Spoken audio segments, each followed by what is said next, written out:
नाम हमारा चैनल में आप लोग का स्वागत हो। फिर से एक शिक्षा का गीत लेके आयल बन जा। सुन के अच्छा लगी तो लाइक सब्सक्राइब शेयर जरूर करब जा। कमेंट में लिख के बताइब जा कि कैसन लागल है। एगो हमार बुचुनिया भी आए एकरो के आशीर्वाद देव जा।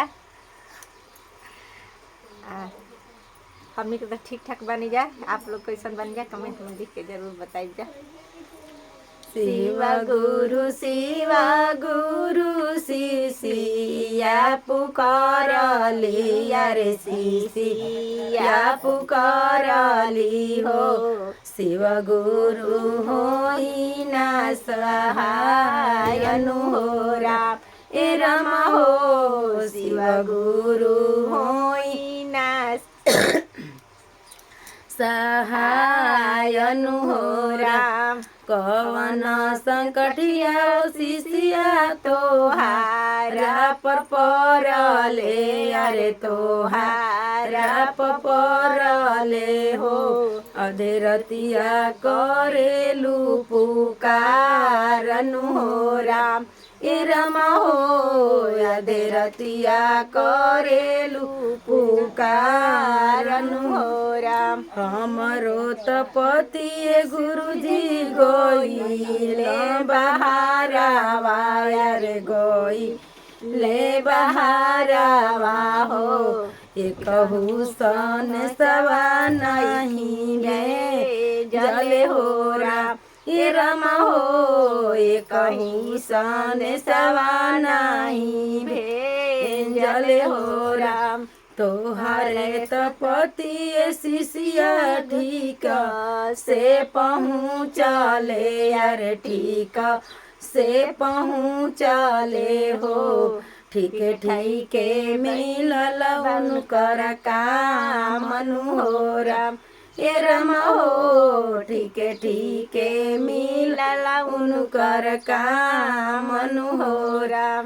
उनकर कमैया शिशिया चर्चा में लगई अरे चर्चा में लगई हो।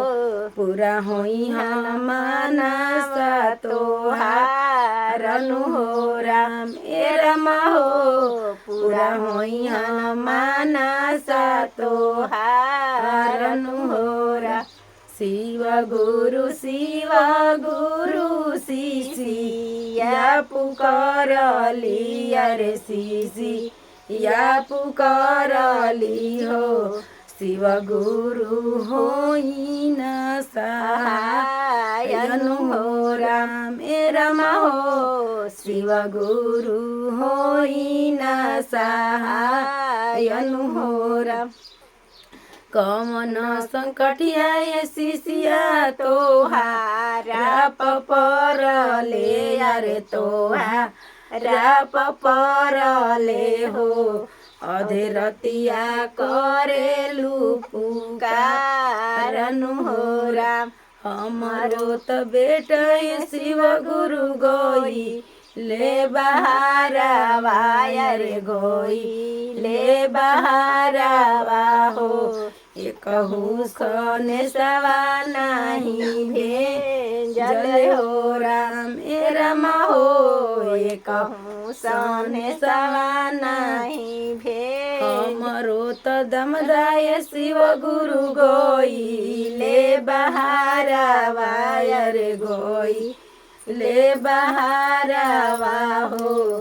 एकहु सने सवा नहीं भेजले हो राम ए रमा हो। एकहु सने सवा नहीं भेजले हो राम। तोहरो त दमदाय शिशिया ठीक से पहुँचले अरे ठीक से पहुँचले हो।